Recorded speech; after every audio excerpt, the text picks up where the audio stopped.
This is Major Label Debut. It's the podcast about major label debuts. I'm Graham Wright.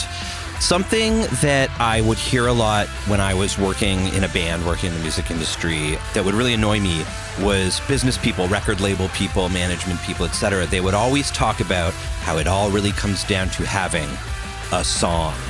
Like you'd be struggling to write the next record, or you'd be struggling with the last record and it wouldn't be performing commercially in the way that you hoped it would, or maybe the record label seemed a little bit disappointed by it, or the ticket sales, the shows weren't as good as you were hoping, etc., etc. There's a million ways in which an album campaign can be unsatisfactory, and very, very few ways in which it can be satisfactory, because of course the goalposts are always moving anyway, all of which goes to say this common refrain that it would keep coming back to, and you were asking these so-called experts, these supposed professionals, what you could do, what levers you could push to help yourself, to help your career, to get everyone, closer to the brass ring that they were supposedly reaching for. They would keep on coming back to this notion that you really just need a song. By which they really mean you just got to get lucky. Because for all of the Swedish hit song scientists and all of the algorithmic geniuses out there who purport to understand how a hit is made, I think that history has really demonstrated basically when you have a real hit, a smash hit, like a capital S song that changes not just your life, but like the world, that is luck. It's kind of the right idea at the right time. And yeah, some of them might have commonalities in terms of hooks or superficial sonic elements or whatever the case may be. But really, an all-time song is just kind of a little bit of magic. And so it always really frustrated me when we would get that advice because it's not the kind of magic that is that easy to just snap your fingers and conjure. The other annoying thing about it is that it's kind of true, of course. There's nothing like a song, And if you're making music for your living, chances are that your life was changed by a song or by a number of songs. And of course, you're always going to yearn to do that, no matter how iconoclastic, how indie committed, how DIY you are. I think every single musician somewhere in their heart of hearts dreams of having a hit, not necessarily to get rich, not necessarily to get famous, but to have a song that reaches and touches many, many people. However, the reality is most of us don't have that, and there are ways to carve out a living and a life making music that don't involve just getting a check every day because you wrote Hey Ya, as much as that would be really, really nice. All of which brings me to today's guest, Dave Alvin.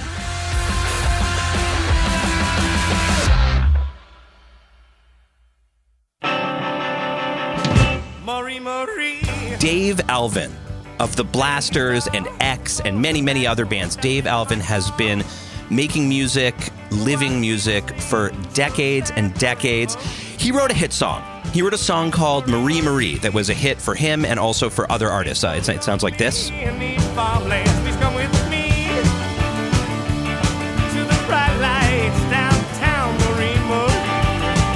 And it's a great song. It's a great song, but it's not like a check every day, hey, yeah song. It's not a song that you write and release and then you don't have to worry anymore, And Dave Alvin has played in a lot of bands. He's made a lot of music in a lot of contexts. And as you're going to hear in our conversation, which is nominally about the Blasters' self-titled 1981 major label debut that was upstreamed from the indie Slash Records to the major Warner Brothers.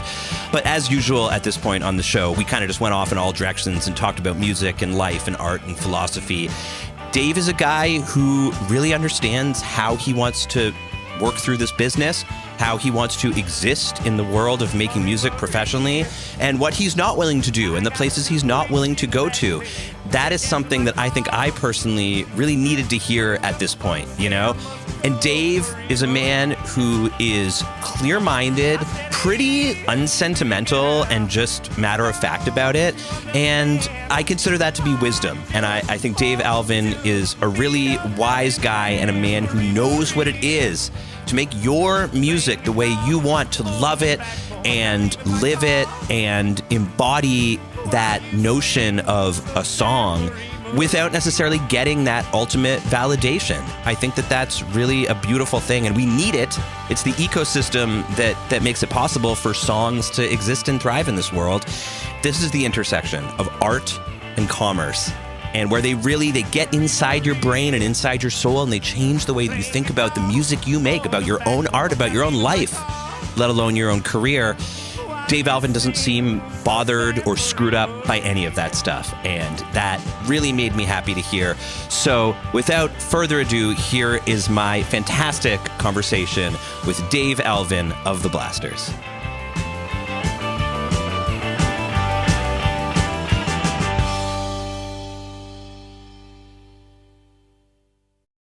One of the surprise treats for me about doing this podcast is we've got to talk to all kinds of musicians who have been making music for, decades.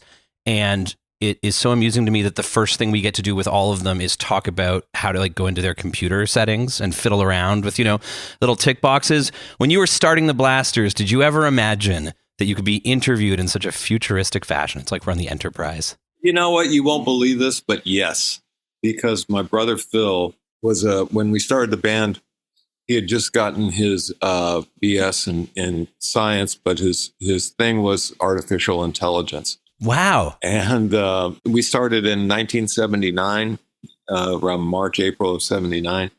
And he was already talking about, everything, within the next 5 years, everything's going to be computerized. And all, get out of here with that crazy talk.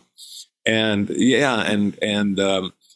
when I quit the band, and then he after Gene Taylor, the keyboard player, and I quit in 85, and then we finished out sort of the gigs that were booked and blah blah blah.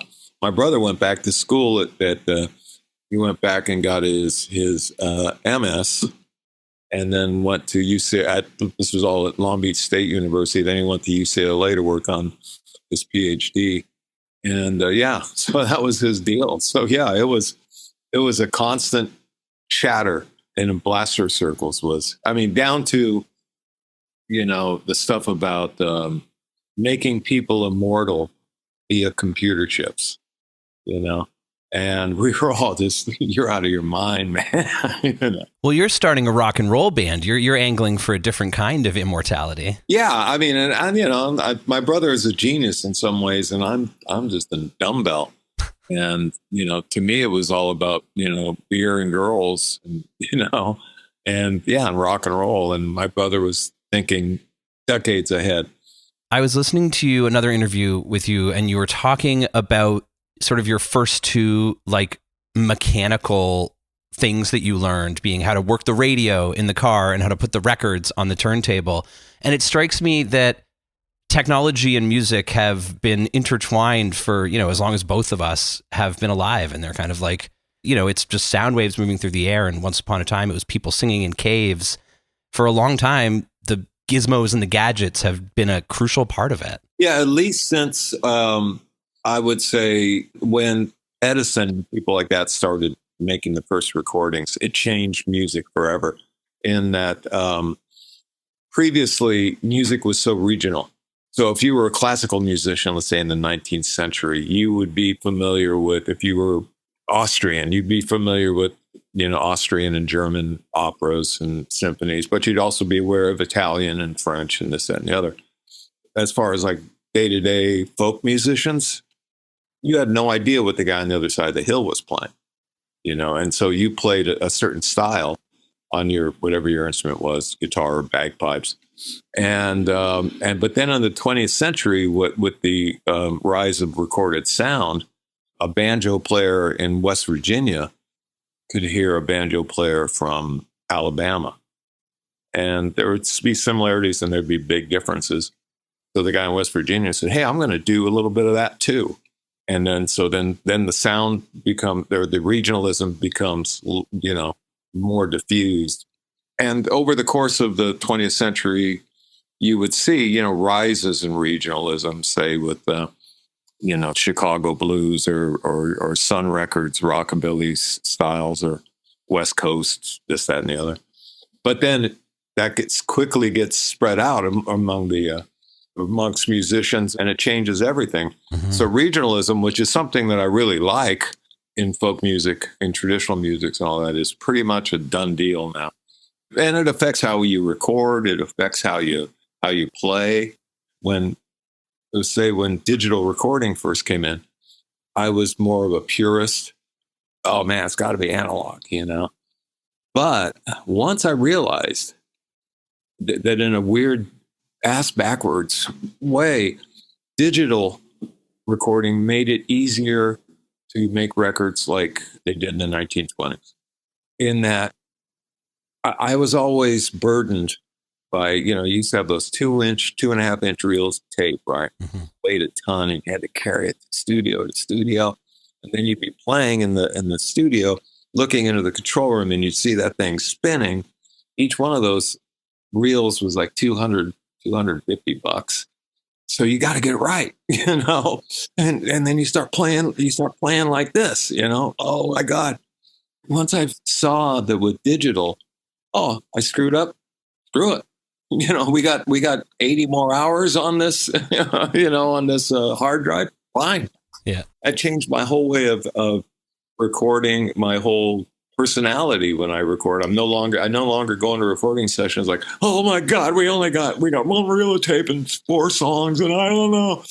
No, don't play that long solo. Play it, keep it, And now it's like, whatever, That idea of regionalism, I was thinking about a lot listening to the Blasters and thinking about this coming up and everything, because of how much it seemed like where you guys, and especially you and your brother Phil, grew up and came of age as music lovers and then musicians, how much that influenced your development as musicians. I mean, you were so close to what sounds like all these amazing clubs, and you got to see all these iconic, legendary musicians play and like learn from them in person. I mean, that is fundamentally different from, watching a YouTube masterclass with Johnny Guitar Watson or whatever. I wish there was a YouTube masterclass with Johnny Guitar Watson.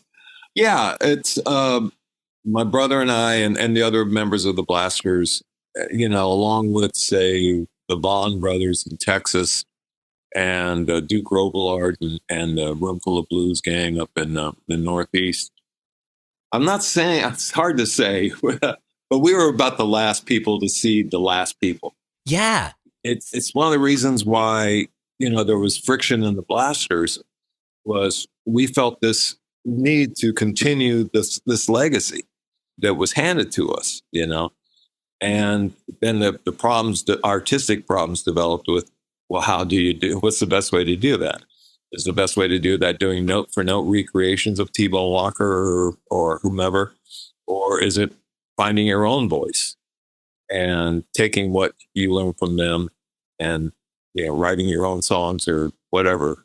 Or do you just do T-Bone shuffle note for note like T-Bone Walker did it? And there's valid cases to be made for each. On the one hand, you're doing note for note recreations. You're basically like a Baroque orchestra, a modern day Baroque orchestra that's playing 17th century music on the original instruments. And, oh man, this oboe was killer, man. It's from 1699, and it's the last good year of oboes.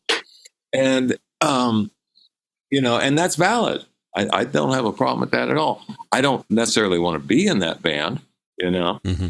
but but it's an important tool to have. It's important education to share with others. This is how we used to play it. This is how this was done. This is who did it, and it applies to blues and R&B and rockabilly and folk music and whatever. Anyway, so yeah, we were the last to see the last of the greats, roughly near their prime. Like when we first started seeing Big Joe Turner and Lightning Hopkins and T-Bone Walker, and I mean, go down the list, but Big Joe Turner was our guy. He lived in LA, and once we figured out, one, he lived in LA, and two, he was an incredibly sweet man and didn't mind these little white kids following him around from gig to gig. That's what we did. We were like Deadheads, but we were Big Joe heads. There were T-Bone Walker heads or whomever. And they were at the tail end of their prime, but they were still in their prime when my brother and I first saw them. And I saw Jimi Hendrix twice when I was 12. So I was already like a little snotty know-it-all. But then, within 6 months, I saw T-Bone Walker for the first time. And it was the same, he had the same effect on me that Jimi Hendrix did of, wow, I want to do that. I can't do it like him, but I want to do that, you know?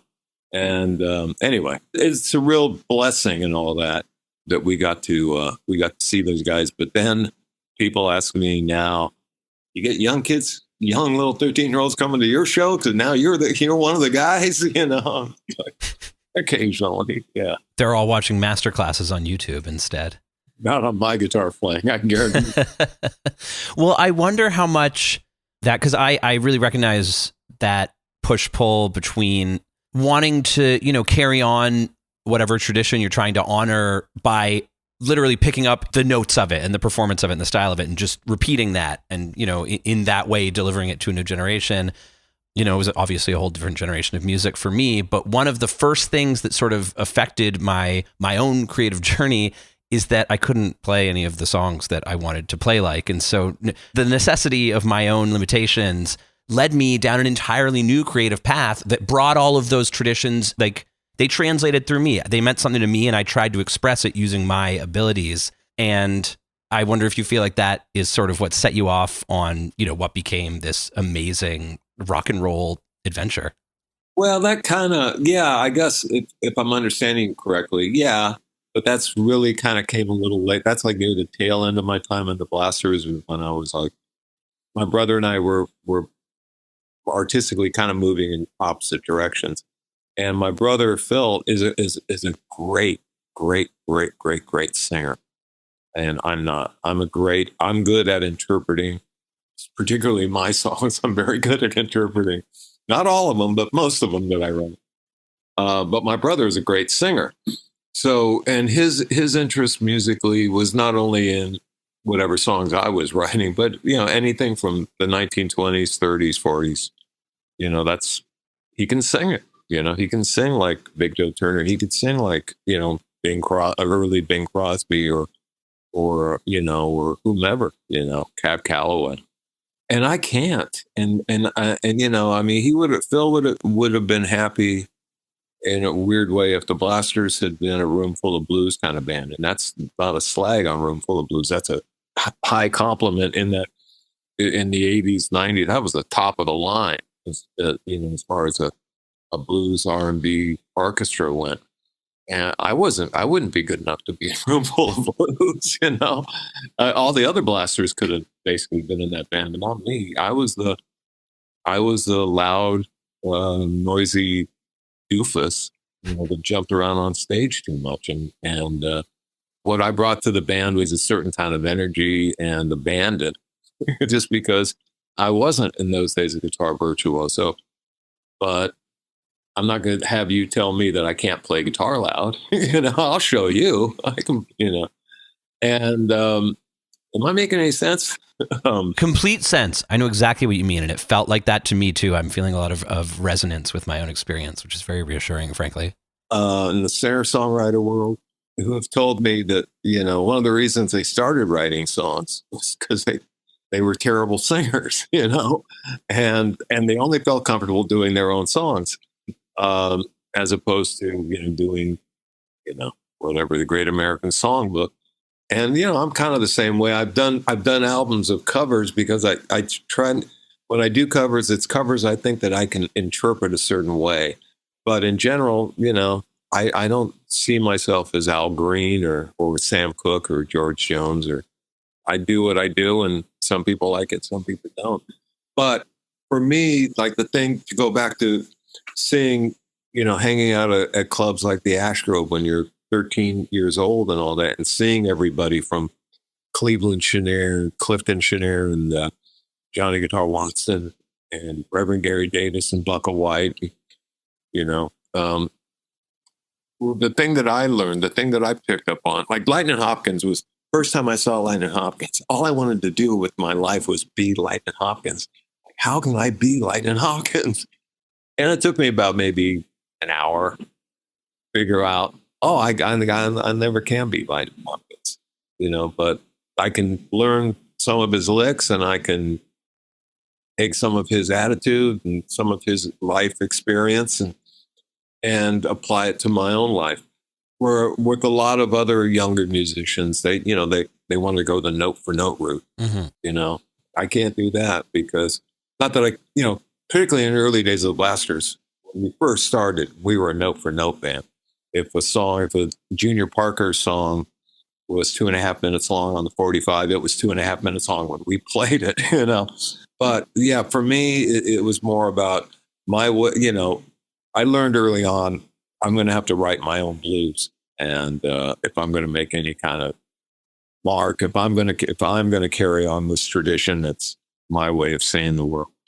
Because you guys were doing all covers for like the first 6 months, give or take. Am I right about that? About right. I mean, my brother had a blues band. He's, from the time he was like 13 years old.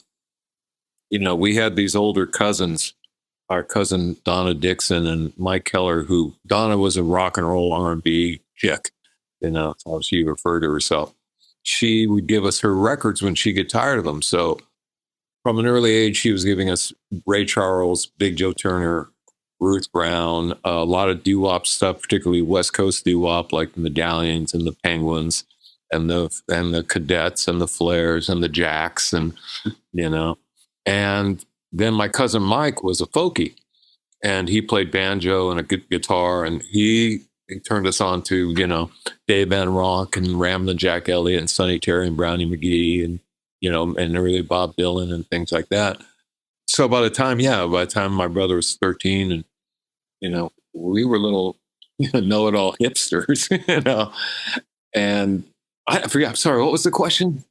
I was just asking, well, what I was getting at, it was more of a prompt, honestly, and I think you took it exactly how I meant it. But what I was leading towards was sort of how you made the transition from being a pure covers band to starting to work originals in. And I'm also curious now, based on what you've said, if did anyone in the band argue against that? Was anyone like, no originals, we got to keep doing covers? No. It's a long story that I'll shorten. Basically, we couldn't get a record deal if we didn't have originals. And I had studied poetry in college. I had a very checkered, dubious college career, different than my brother and my sister, who were very good students. But I studied poetry, and I had great teachers, great poets, Gerald Laughlin and Elliot Freed, and a man named Richard Lee. And this was at Long Beach State University. And they were serious about, you just couldn't go in and, I wrote a free verse thing today about I felt bad because I saw a dandelion flying in the wind and I tried to catch it and say, you couldn't do that. You had to come in, write sonnets, and they would check your syllable count. They'd check your meter. It was very strict. And so, so we'd have to write sonnets, alexandrines, haikus, and I was pretty good at it. I won't say I was great, but I was pretty good at it. And so when we realized we needed to have original songs, we had a band meeting, and my brother said, okay, next week, everybody bring in 3 songs. And I brought in 3 songs and no one else did. Figures. So I became a songwriter. And I'd been writing songs in my head since I was a little kid. So it just never seemed like a career choice, unlike some of my singer-songwriter acquaintances and friends who were like, oh, I knew when I was 10 that I was going to be playing Carnegie Hall. At 10, I was trying to figure out how to put the Play-Doh back into the box. Was it daunting to start writing songs? I mean, I'm always struck, you hear these legends of like they locked Mick and Keith in the kitchen and told them you have an hour to write a song, and they came out and they'd written Ruby Tuesday or some, iconic thing that will last forever, that will outlast not just them, but all of us. I mean, it's not like you took a week, you came back in with 3 songs that became 3 Blasters songs, right? Yeah.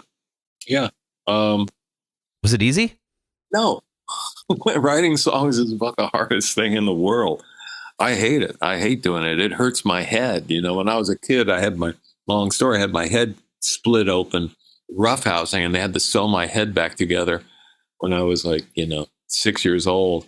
So whenever I'm writing songs, guess where it hurts? Right where they sewed my head back together. So I hate it. But there are a few feelings better than when you finish the song and go, hey, this doesn't suck.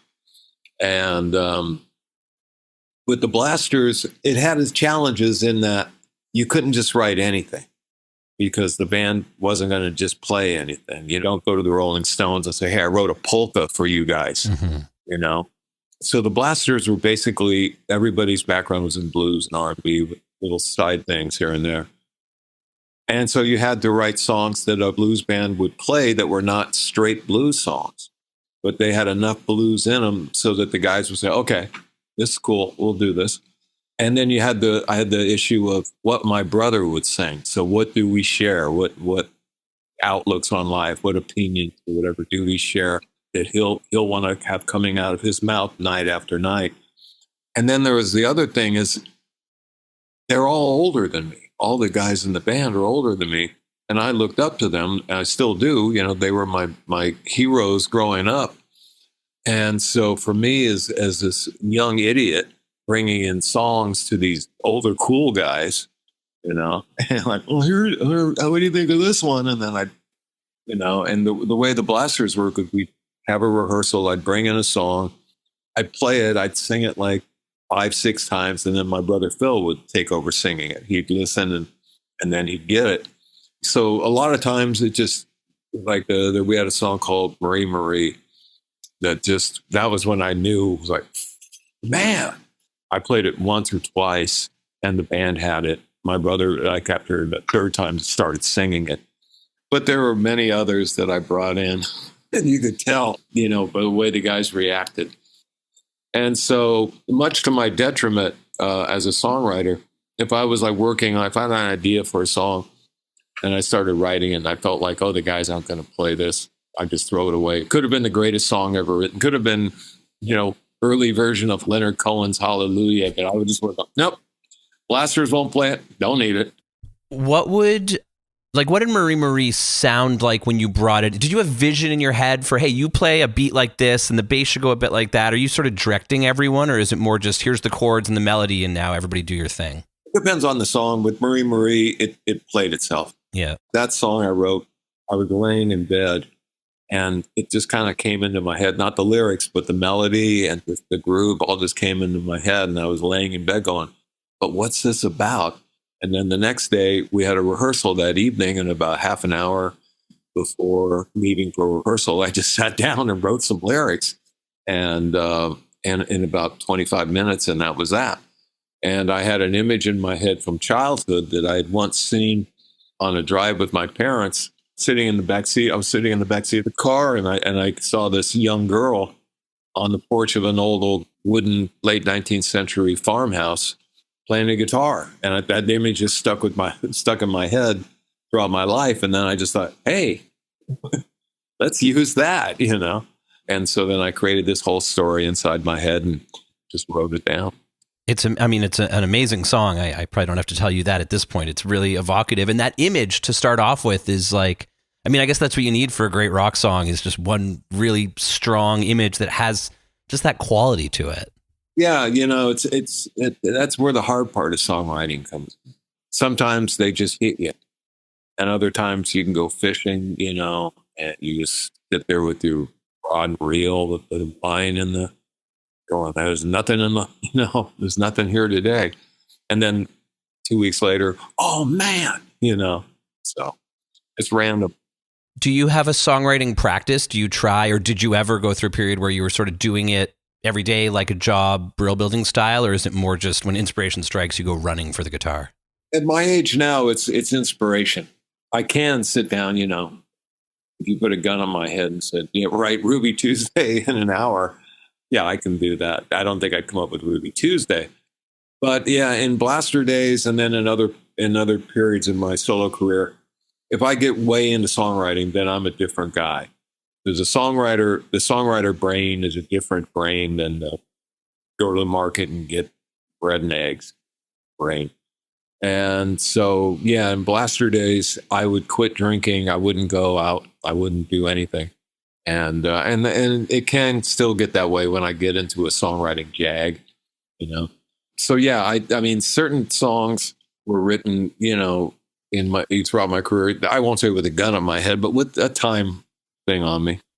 Well, I mean, these, you know, you hear John and Paul talking in similar ways about how, the label would say it's time to go into the studio next week, and John would have to cram and do all his songs. And I love that, because by the time I came along and by the time I was in a band, the artsiness and the auterness of it had taken on enough narrative strength that you sort of felt like, we'll tell you when our art is ready to be recorded.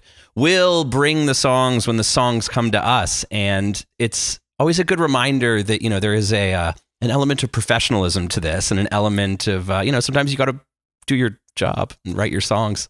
Easier when you're young, because when you're writing your first batch of songs, because you've not written a bunch of songs. Yeah. Right. For me, I've written a bunch of songs now. And the one thing I don't want to do is in the same way, if patting myself on the back, from the Blasters through my solo career and everything else, I try to not make the same record twice. So each Blaster record's a little different, sonically, song-wise, just the way the band's playing. Everything's different. And the same thing in my solo career. And what it does with songwriting is, when I'm writing a song now, and I am writing some songs right now, and so what happens is I get this backlog of songs that are, they're like the Roman populace in the Colosseum going, no. And you don't want to write the same song again, especially as you get to be an older, more mature artist. You don't want to write about things the 22-year-old and you wrote about. And at the same time, it's like, well, I already wrote that one. I've written a few political songs, not a lot, but a few. Why don't you write a song about this and write it? Because I already wrote it. I don't want to write it again. Go back and listen to this one. It's pretty good. I like it. So yeah, you don't want to repeat, but there is something about the brill building kind of songwriting that it appeals to me too. I look back on that era. Just yesterday I was thinking just how amazing Carole King was. And you think about a song like Up on the Roof. So if this world starts getting you down, there's room enough for two. Up on the roof, up on the roof, everything is all right. Come on. If I had written that, I would have quit. I would have said, well, I wrote the greatest song I ever written. I'm done. And in the case of the Beatles and people like that, I will say this too. The greatest songwriting lesson, and I'll save you all hundreds of thousands of dollars. Find the Playboy magazine interview with John Lennon right before he was shot. That's the greatest songwriting class you could ever take, to read that interview. And what they do is they go through a variety of Beatles songs, and they ask John, well, who wrote the bulk of this, Paul or you? And particularly on the songs that they really wrote together, he gets into the details. He goes, okay, well, we took a chorus from a Roy Orbison song and made that the verse. And then we took the verse from a Marvelettes song and made that the chorus.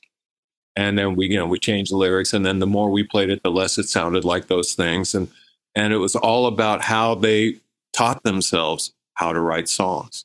And what about structure, bridges, modulations, diminished chords? It's all in there. So if you want a songwriting 101, and I read that interview and I was just flabbergasted.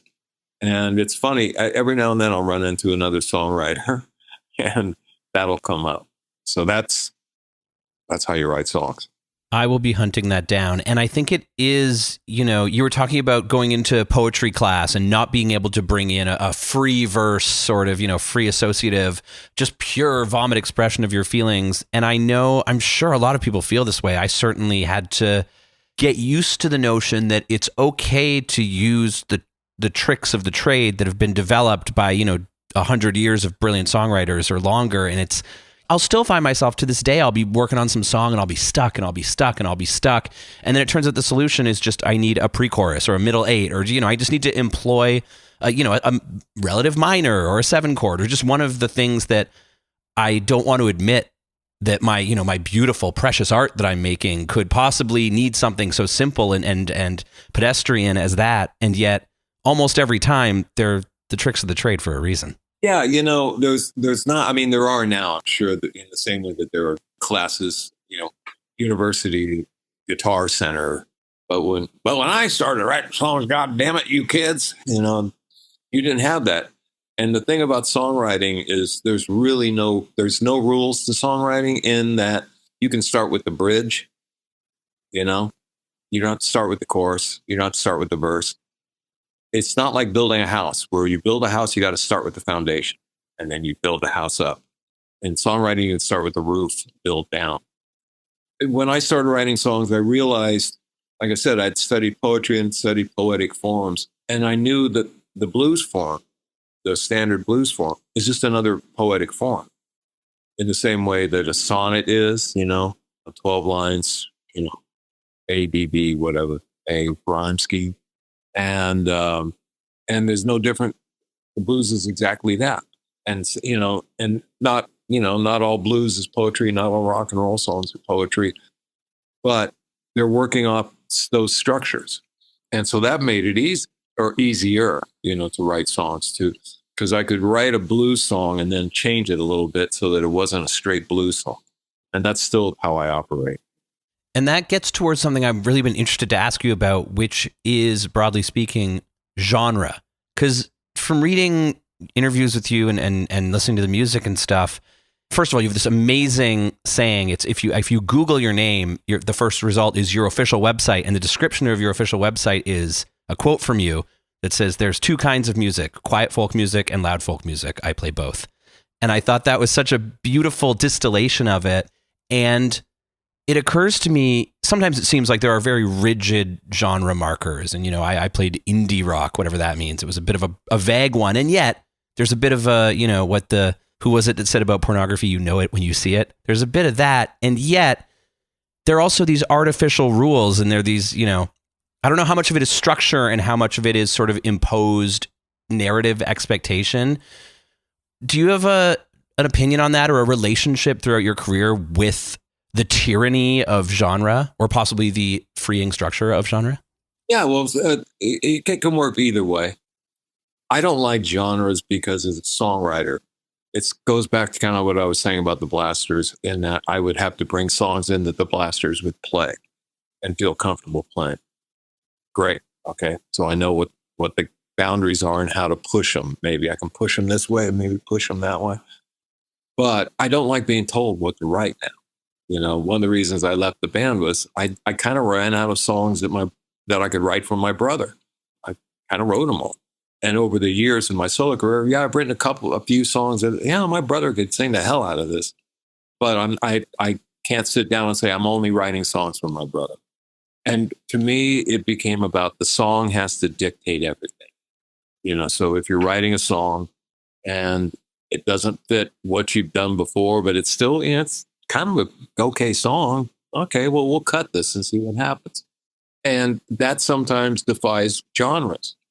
There were times my first solo record was on Epic Records, and it's a long story. But my second solo record, I was signed out of CBS Nashville in the late 80s. And I made a rock and roll record. It just happened to have pedal steel on some songs. My best friend, Greg Lease, the genius, was in my band, and one of the world's greatest musicians, let alone one of the world's greatest pedal steel players. Sure, I'm going to use that, but it became, in those days, you got pedal steel, it's country record, forget it. So CBS Pop had problems with me because I had pedal steel in the band.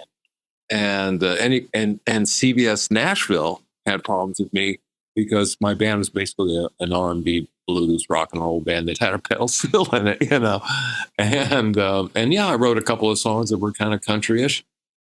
And then they said, the president, the late brilliant producer named Rick Blackburn, was president of the label, and he told me, he said, "Look, I think you're really good, and here's what I want to do with you.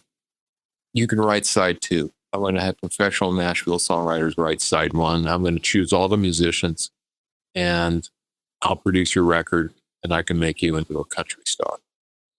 I'm a sweaty rock and roller, and I said, yeah, can I have a day to think about that? And I just saw a long, long highway of county fairs in my future. And, the thing about country music at its best is maybe not so much the bro country of today, but in the old days was its honesty, and the honesty particularly in a lot of the 70s songwriters, 60s and 70s country songwriters, Mickey Newberry, Steve Young, Guy Clark, those people were great, honest. Billy Joe Shaver, rip your heart out. And I couldn't guarantee, I mean, like I said, I don't want to be bound in. If I would have chosen, okay, in my solo career, I'm just going to do blues, I could have had a nice career in the blues world for a while. Or, like I said, I could have done the country kind of thing, or maybe I should have just, stayed with LA style punk rock. But I get bored, as a songwriter. I want to write whatever the hell hits me, and I don't want people telling me what to do. And that's hindered my career. And it's also helped my career in that I'm still here. And I've got a bunch of guitars, and I've got some rare Navajo rugs, and I've got this and the other because I stuck to my guns. I may not have a big tour buses and this and the other, but I put it this way, I've managed to never make a disco record. Yet. We had Warner Brothers kind of trying to push us in a direction. When I was in X, Electro was really pushing X to go into a certain direction. And when I was on CBS, they were pushing me, Nashville was pushing me to go this way. CBS Pop was pushing me to go this way. And I realized, I had to chart my own route, and that meant independent labels, not the same amount of promotion that you're going to get from a major label. And also I had to find my singing voice, because I didn't have one. All I had was a drunk howl when I first went solo. So I signed with High Tone Records, which let me do whatever I want. And then I eventually went over to Yep Rock Records, who basically let me do whatever I want, knock on wood. You're label mates with my friends, the Born Ruffians from Toronto on Yep Rock in the States. Wow. I've heard the name. They're excellent. I recommend them to you and everyone. Nominally, I'm supposed to be asking you about the Blasters' self-titled record, which became your major label debut when it sort of upstreamed from Slash Records to Warner Brothers. But I wanted to ask you, since we're talking about genre and these arbitrary lines sometimes, signing the Blasters to Slash Records, my understanding is that was, you were carrying the torch for that, and you kind of had to convince the label and the Blasters that it was the right idea. Is that how it went down? I didn't have to convince the label. The label wanted to sign the Blasters, and unfortunately at that time, no other label did. The weird thing that was going on in LA and West Coast scene in those days, it was going on everywhere, was punk rock versus rock. And if you didn't look a certain way, if you didn't look the rock way, and in those days that meant looking like REO Speedwagon or Foghat or whomever, then you were in this other category that a lot of radio program. Let me put it this way, if you had weird hair, a lot of radio programmers would just look at your hair and go, nope. If you don't look like the Thompson Twins, we're not playing you. And the other side, if you don't look like Pink Floyd, we're not playing you. So you'd had this weird thing where, you had bands that could sell out the Whiskey a Go-Go, and that would be 2 shows a night, right? And yet you couldn't get a record deal. And then there were artists who musically may have been incredible, who were getting big record deals, and they couldn't get anybody into the Whiskey. And in the Blasters case, we got to be so popular that we would have the managers for those kind of acts calling us to open for their act, so that we'd bring in a crowd.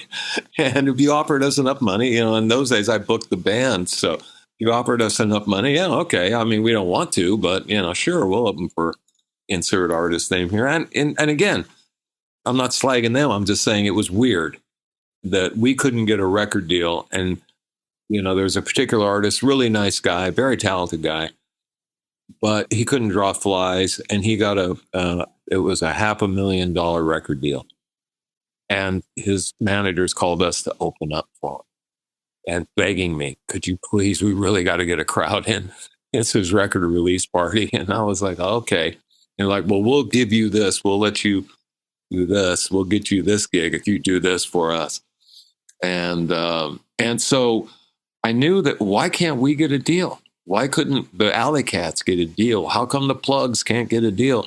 How come, the Weirdos can't get a deal? How come the Dickies, can't get a big deal?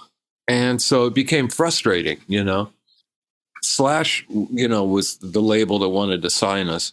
And what's going on with Slash is it started as a punk rock magazine. Then they started a label, and their first record was The Germs. And the Germs record did incredibly well. I mean, incredibly well.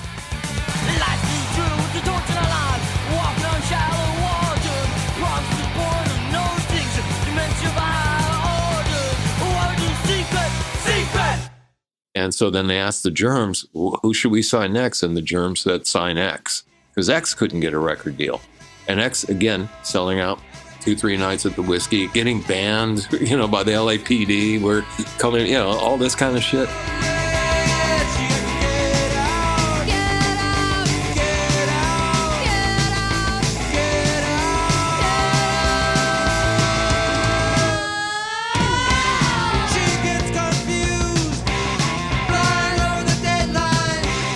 So they signed X, and then X did incredibly well.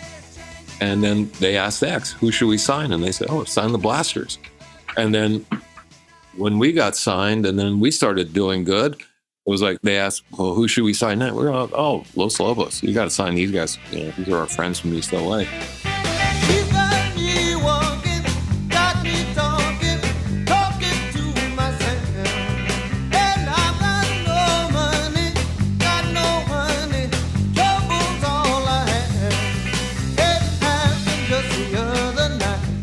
And so everybody kind of helped each other in that regard. The sad thing about Slash was, and I'm going to try to not let bitterness enter into this. We set up the deal where we did our first Slash album. And then once it started doing really nicely, then suddenly record labels started showing up. Oh, we have always loved you guys. And so we had a couple of labels. But then when Warner Brothers came in, I always knew that Warner Brothers was sort of an artist label, with their history with Randy Newman and Little Feat and Ry Cooder and people like that. And I just thought, well, these guys seem, Lenny Waronker, who produced a lot of those great records, particularly my favorite Good Old Boys by Randy Newman and other how to learn the right songs, listen to that album. So yeah, I wanted to sign with Warner's because of Lenny Waronker. And so we did. I wanted, though, to keep Slash involved so that we would have somebody representing and fighting for us. But it's, when you sign to a major label, you kids out there, it's a whole behemoth. I remember learning that lesson going, we were a young band and we had a few labels that wanted to sign us, and they'd send their coolest, youngest A&R guy out to wine and dine us. And you'd think, oh my God, this is great. He really knows our stuff. He really knows the bands we like. He understands us. We speak the same language. And he'd have a great dinner. He'd pick up the tab and then he'd go back to the label all excited. They love the new songs. Then 2 weeks would go by and they'd come back with the deal that business affairs are they're allowing them to offer you. And it's this unsignable, horrific deal where the terms are just completely not in your favor. And you realize, this little one tiny piece of this machine is simply not representative of the larger whole. Yeah, that's true. And if the business department's having squabbles with the A&R department and you're not privy to that, you're just a dumb artist, So yeah, over the course of my dealings with major labels, I've always kind of seen that happen where the business and art, sometimes they click and other times they don't. And, my thing was I always wanted to survive playing music. My thing was to be, my heroes were Lightning Hopkins, still are. Lightning Hopkins, Big Joe Turner, Muddy Waters, Merle Haggard, guys that did it their whole career. They played music. So to me, it was how do you survive doing this? I've had a lot of friends that got signed to major labels that are incredibly talented that can't play music professionally, and not that they can't play music, it's they're not allowed. And to me, it was always the people I kind of modeled myself after on, on one hand, like the Grateful Dead, because the Grateful Dead were able to create a world outside their own music world outside of the music industry. So they could go 8, 9, 10 years without making an album and still be, the number one concert act. And at the same time, punk rock bands like Black Flag that could also do the same thing, just with a different, approach to playing music. But same thing. We don't need they started their own label. We don't need to be part of this industry. We've got our own thing. And then also jazz guys. One of the reasons I signed with independent labels was in those days, it was all about what records are in the stores. And if you went into a record store and you went to the jazz department and you looked up Hank Mobley or Lou Donaldson, jazz guys like that, not the top tier, not Miles Davis or John Coltrane, but the next, Jack McDuff, there was always records by those guys in there, and that way they could always tour and they could always make a living playing music. And so it became like, okay, how do I survive outside of this machine? Because, I'm not the best looking guy. And it became apparent to me in the late 80s that I am never going to have a hit record, And with the Blasters, I thought we would. I thought we were capable of it.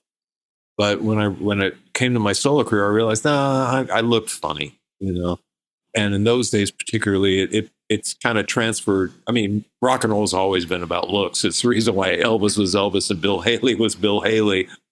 But I was not going to have hit records, so I needed to create a world where I didn't need a hit record, Anyway, I'm kind of babbling. I apologize. No, you are delivering pure wisdom to my ears, because that's it. That's the dream. I feel like our producer, John Paul, said before we started the interview, Josh and I were in this band for 20 years.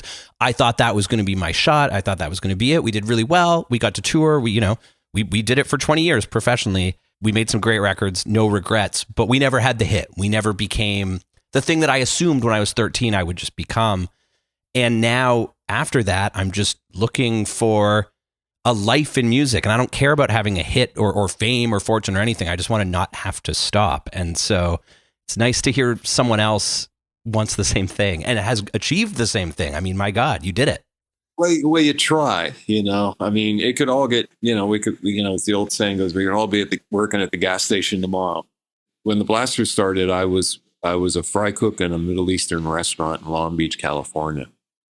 And unfortunately, it's gone out of business. So I don't know so I better make a living playing music sometime. Like I said, I have a lot of friends who got screwed over by the music industry and, would make a debut record on a major label back when there was a plethora of major labels, had a bunch of money thrown at their careers. And some of them it clicked and it worked, and others it didn't. And they're in my mind, they're equally great artists, the ones that clicked and the ones that didn't. And the ones that didn't, not a lot of them go out and tour and play music for a living anymore. That to me is a real tragedy. And that's not just an age thing. That we're going back 20, 30 years. I'm not going to say any of the bands' names, but bands that signed major label deals and then it didn't happen. And then, they're not playing music and they're living other lives. Maybe they're happy, maybe they're not. I just know that this is all that I can do. Whether I do it good or not, I don't know. It's all I can do. You mentioned that, the Blasters you thought could have had a hit. Were the kind of band, and that I agree with you. Was there ever, making the self-titled or any of your records, was there ever like a song that everyone seized on and either the label people or the producer or the band who often produce themselves was like, we got to really work hard on this song. We got to make this one the hit. We got to shine it up. No, we didn't know how to shine it up when we made our first couple of records. The song I was referring to earlier, Marie Marie, had been an international hit. Mm-hmm. A Welsh rock and roll rockabilly singer named Shakin' Stevens, who I'd never heard of at the time, recorded the song. And apparently he was already a big deal over in Great Britain. and he made it an international hit. And so I went from being a fry cook in Long Beach, getting these BMI checks that were like, oh, and I forget. I'm sorry. I went back to being a fry cook for a minute there. How did you find out it became a hit? Did someone call you? Did a check just come in and you called them and said, I think there's been a mistake? Well, a guy in the rockabilly scene who had given him a record of ours, our first record on Rollin' Rock Records, a small little label, and it had Marie Marie on it. And the guy heard it, the singer heard it and said, oh, I'm going to cut that. That's a hit song. And I forget who produced it. Stewart something, I can't remember, but he did a beautiful job. And it's Albert Lee playing the lead guitar, How can you go wrong there? And it's a Pop-A-Billy record, the Shakin' Stevens version of Marie Marie. And that's not a slag,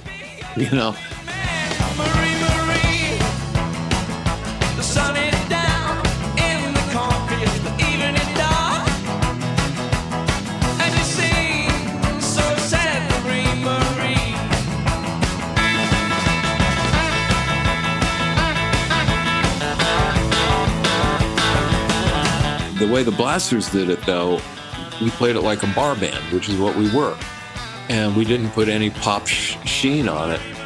And what was crazy about Marie Marie is it was huge internationally, Oh, I remember your question. How did I find out? Yeah, I just got a call from this rockabilly guy saying, hey, I just gave Shakin' Stevens, copy of your song, Marie Marie, and he says he's going to cut it. And I was like, who's Shakin' Stevens? I never heard of him. And, he's huge. He's huge in England, And then I started finding out once the record started shooting up the charts, wow. And then I started getting the checks, and I started getting my publishing company at the time, Bug Music, would send me either cassettes or 45s of not only Shakin' Stevens version, but then versions from France, from Sweden, from Germany, from Estonia, from Singapore, from Australia, and then I was like, wow, I'm a songwriter, You wrote a hit. I wrote Up on the Roof, man. What do you want? Yeah. And at a time when I don't think that happens anymore. I think if you write a hit now, it goes on the internet and everyone listens to that record, which maybe, it's certainly better for the label. But to have a French version, an Estonian version, and all these different versions coming down the transom, it's just so exciting. It makes it seem so real. Yeah, there's a couple of songs that I've written that have sort of, I make the joke that I never get tired of playing Marie Marie because I still don't believe I wrote it. It's gotten to that point where it's like, didn't Chuck Berry write this? No, I wrote that, And it's sort of Marie Marie and maybe my song 4th of July and maybe one or two others have kind of are in the transition zone into folk song.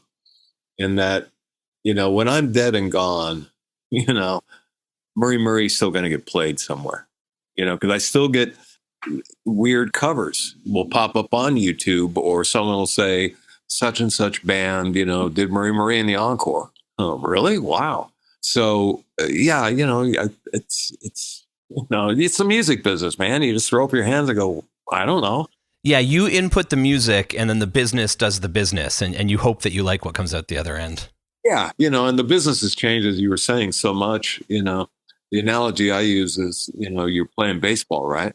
And you're up at bat and you hit a base hit and you get the first base and the outfielder bobbles the ball. So it's like, hey, I think I can steal second. So you start to steal second. Then right midway between first, second base, a guy in full hockey rigging comes out with his hockey stick and crams you in the head, right? And then you're like, what the hell just happened? A different game, and then by the time you do get up and make it to second base, there's a guy playing basketball there.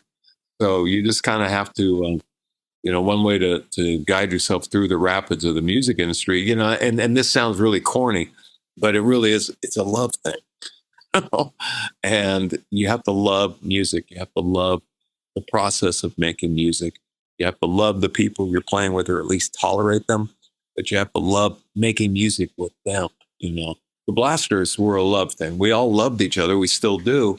We'd fight and punch each other and couldn't get along, but we loved each other. There was no ever any doubt about that.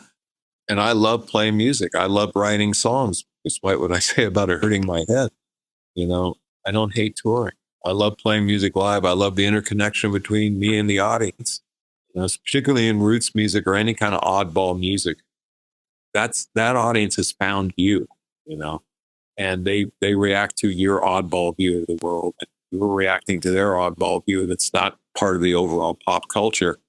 And, you know, sort of like the Grateful Dead or Black Flag, you and your audience become united, you know, and I love that. And so it really just does boil down to how much are you willing to go through all the frigging headaches and uncertainty and instability of living in the music, you know, but whether you're in downtown Music City with Beyonce and Taylor Swift, or you're way out on the outskirts, you know, you have to love it.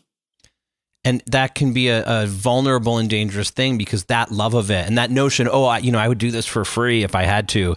The suits and the business can take advantage of that, and they can sort of slide into that. But you just got to love your way through it and know that, you know, they might be able to take your masters from you on one record, or they might be able to, you know, trip you up on one song you loved. And that's no small potatoes. But at the end of the day, if you keep your love strong, you can come out the other end. And as you say, keep making music for your whole life. You don't want to be the bitter guy, you know? And there are times in my career where it would be nice to be bitter guy. No, can't do it. You know, because when I was a kid and, you know, I'd go to shows, I could tell when somebody's phoning in a performance. I never wanted to be in that kind of band. And so, you know, I am lucky in that I play, you know, certain songs of mine at every show, because I know that that's what the audience wants to hear. I can do other things inside the show, but I know that, for example, I've got this side project band called The Third Vine, sort of psychedelic, folk blues. And I know that people come to those shows. Some people come expecting to hear some Blaster songs or some Dave Alvin songs. And, you know, you're not going to get that. But that's really the only kind of shows in my, if you come to a Dave Alvin show where it says Dave Alvin and the Guilty Ones or Dave Alvin and Jimmy Delgado, you're going to hear Marie Marie, you know, and it doesn't bore me. It's like, you know, you try to find something new every time you play it, you know, find a new mistake to play. You know, I never made that mistake on this song before, you know. And so I love my songs, you know. I hate to sound like that guy, but I do. I think I'm a pretty good songwriter when I'm pretty good. I remember a good friend of mine, Craig Norris, Canadian broadcaster. We were working together at the same radio stations playing independent Canadian music. And he was griping about how all these, you know, nice young Canadian indie bands would always be so bashful and humble about their music. And he'd say, "Are you any good?" And they'd say, "Oh gosh, gee, I don't know," and scuff the dirt. And he sort of said, you know, what other occupation, if you take your car to the mechanic and he says, "Oh, you know, gee, I guess I'll give it a shot," you take your car to a different mechanic. And he was sort of saying, why can't musicians have the same confidence? Because, you know, everyone loves their songs. You don't spend all this time writing a song and recording it and taking it out on the road because you hate it. We all have anxiety, of course, but I think that's another good lesson for our young listeners and old. On the other hand, there are so many guys that are like, "Oh, I'm the best guitar player in the world." No, you're not. No. There's a kid down the street. Yeah. Years ago, I got mad at a singer, not my brother. And the singer was copping this attitude. And the singer, to be honest, you know, I've heard great singers. I saw, when I was a kid, I saw Esther Phillips. I saw Jackie Wilson. You know, I saw George Jones, you know. And you're not that. And not only are you not that, I could go drive to a Pentecostal church 2 miles away and pick any person out of that choir that's a better singer than you. So tone it down. So anyway, it's so you don't want your musicians to be too cocky because they're flawed. You know, you don't want your songwriters to be too cocky because, you know, post Dylan, everybody thinks songwriters have an answer. Well, Bob Dylan will be the first one to tell you they don't.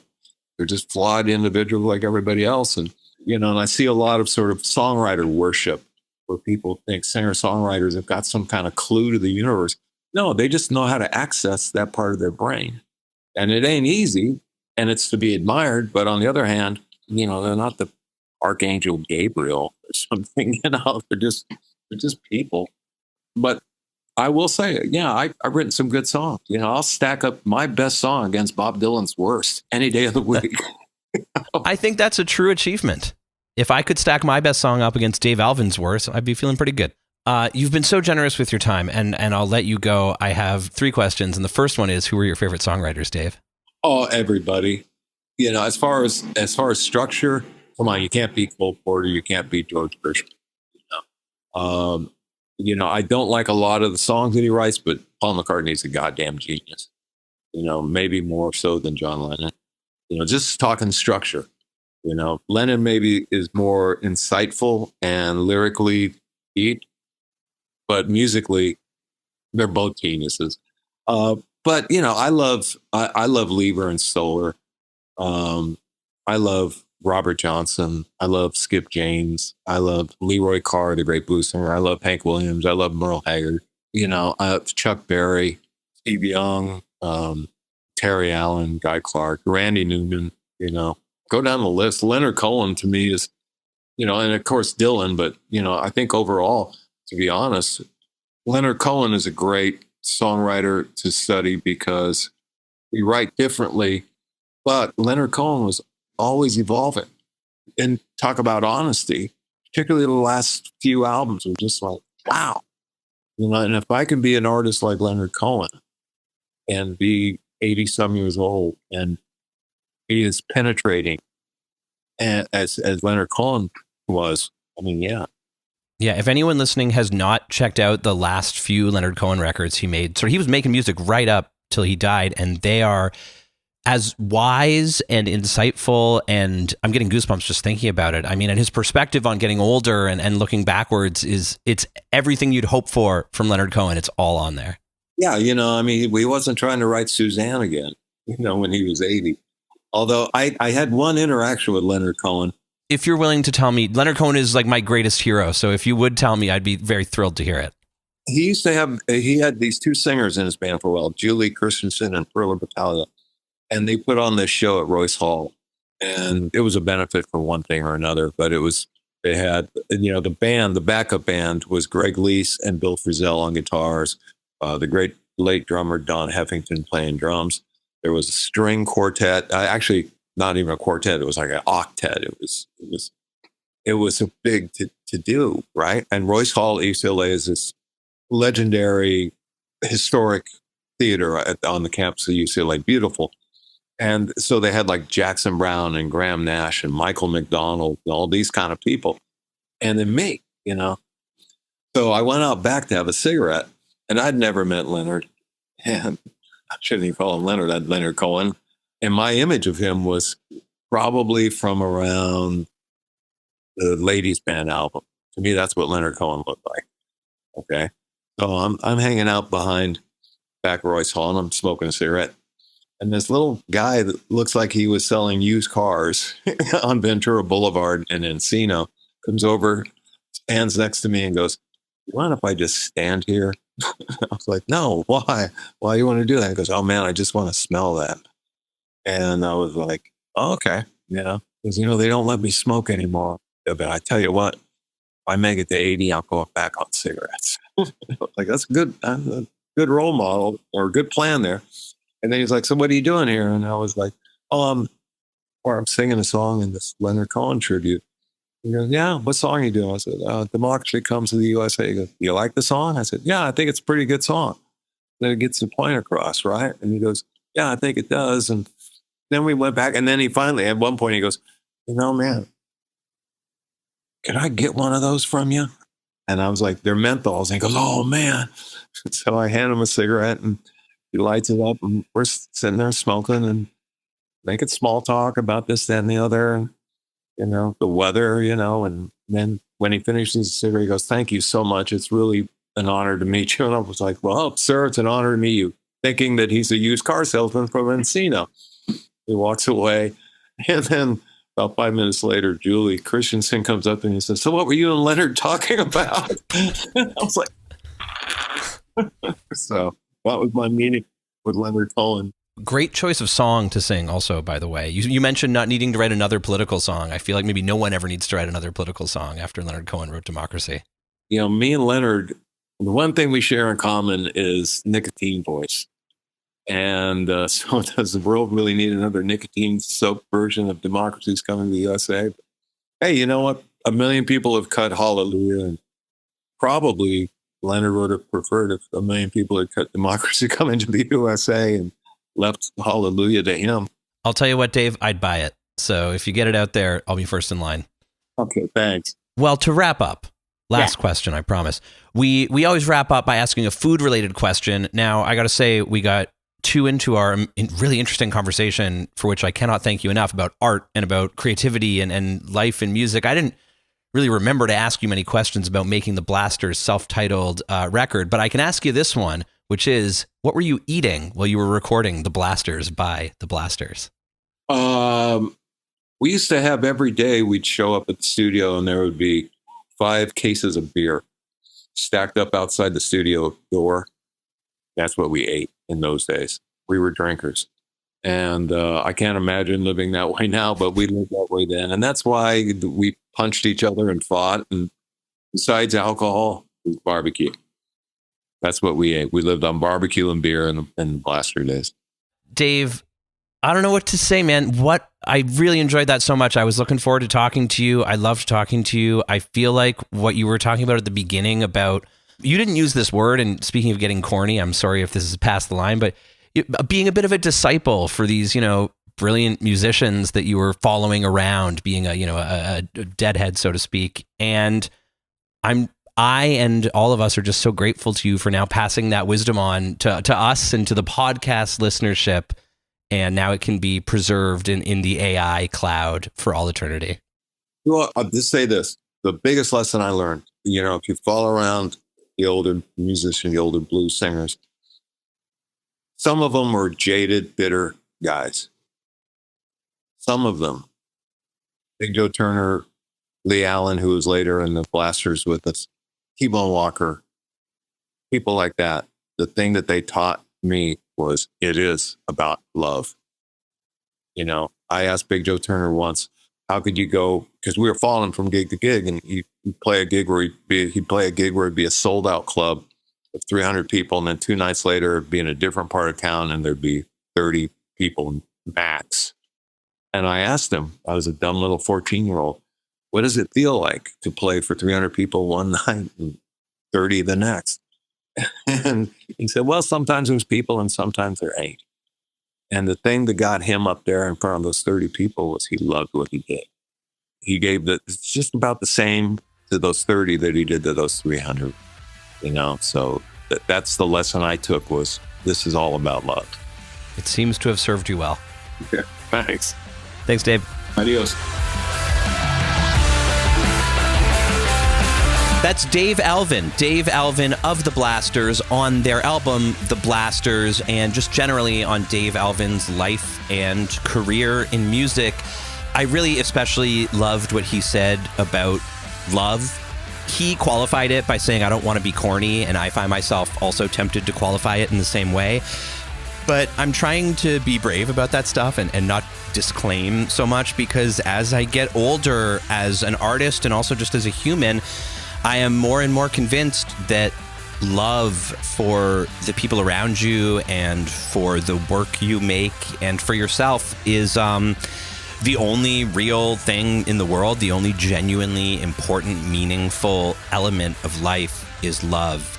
And it's not easy love, the love that we learn about from pop songs when we're young, or think we learn about, that just is a gift that keeps on giving. It's not like that. It's like any relationship, be it romantic, familial, fraternal, friendship, whatever. Love is something that is alive, and you feed it and it feeds you, and you teach it and it teaches you, and it changes shape, and you change it and it changes you. And that never stops being true. And it's not always easy, and it's not always fun, but it's always meaningful, and it's always important and rewarding because it's real. It's a real thing. And Dave Alvin is someone who seems to really intuitively, or maybe intellectually, or both, understand how his love of what he does, of making music, of writing songs, of being Dave Alvin, how that's a living thing that he is conscious of nurturing And I think you kind of can hear from listening to him talk and also just looking at his continued amazing career that he's doing it right and that it can work. And that even in this moment of like your cell phone is blasting statistics at you and likes on your video or follows or virality or whatever it is, absent all that, absent the seeming reward system, absent like the fish biscuit that comes out if you solve the polar bear cage puzzle from Lost, even without any of that, if you're making music and you love it and you're making it with people you love, you can create something that's really sustainable and really beautiful and really meaningful both to yourself and to strangers and to the people around you, and just something that makes the world a little more beautiful, a little less ugly. You know, to inject something into the world that isn't cruelty or selfishness, that isn't just commodified and ugly, as much as, you know, music and art have been commodified and made ugly because of it. That's the whole point of the podcast. But Dave Alvin is doing it, it really seems to me, for the right reasons and in the right way. You can hear I'm getting pretty passionate about it, but it's because we really got there. And at the intersection of art and commerce is the important thing that is there that's waiting for us that we can take away is love. And I won't keep banging this drum. This isn't about to become like the love podcast, or maybe it is. I don't know if this goes viral. I guess I'll be talking about love every week from now on. But it was such a joy to talk to Dave Alvin, and an honor. I mean, a man like that who has done so much, lived so much, been part of so many incredibly important, influential moments in music history, for him to take all that time to yak with me about it is, once again, I'm just so humbled and thrilled to get to do this. And I'm learning so much about music, yeah, but like mostly about life. I'm finding more and more what I'm getting out of these conversations is learning different ways to live, and getting to talk to people who have lived on their own terms is fucking amazing. I really, really am so grateful for it. And we couldn't do it without you listening. So thank you for listening. Really, I hope you get stuff out of this as well. I'm having a great time doing the podcast. And we want to keep doing it. And the more people that listen to it, the easier that decision is. I'm not threatening to stop or anything. We're going to keep going. But, you know, please like and subscribe. That's really what I'm saying here. All you can really do with a podcast is like press the buttons that algorithmically juice it. And then at some point, I guess maybe you hit a critical mass and then you get a few bucks or something. Or like a free sandwich. You know, if anyone in Toronto would just like has a sandwich shop and wants to hook me up with a sandwich, a couple of lunches would go a long way. Anyway, this has been the Panhandling Hour on Major Label Debut. I better stop. I better quit while I'm ahead. I was talking about love, and then I just started hitting people up for sandwiches. I'm fine. I'm doing fine. I just had a sandwich. I can make my own sandwich. Back off. Get your own sandwich, Graham. Major Label Debut, in all of its baffling and off-the-rails glory, is produced by people I love. Josh Hook, John Paul Bullock. Our wonderful music is by the great Greg Alsop. We really appreciate you listening. We really appreciate all of the podcast, everything this podcast is giving us. Just the fact that Josh, John Paul, and I get to talk on group text every single day has been a real beautiful addition to my life. And so for that alone, the podcast is worth it. But it's even more worth it because we know that you're out there listening, and we thank you for it. That's the end of Major Label Debut for this week, but we'll be back with more panhandling, love philosophizing, and tales from the intersection of art and commerce. Peace out.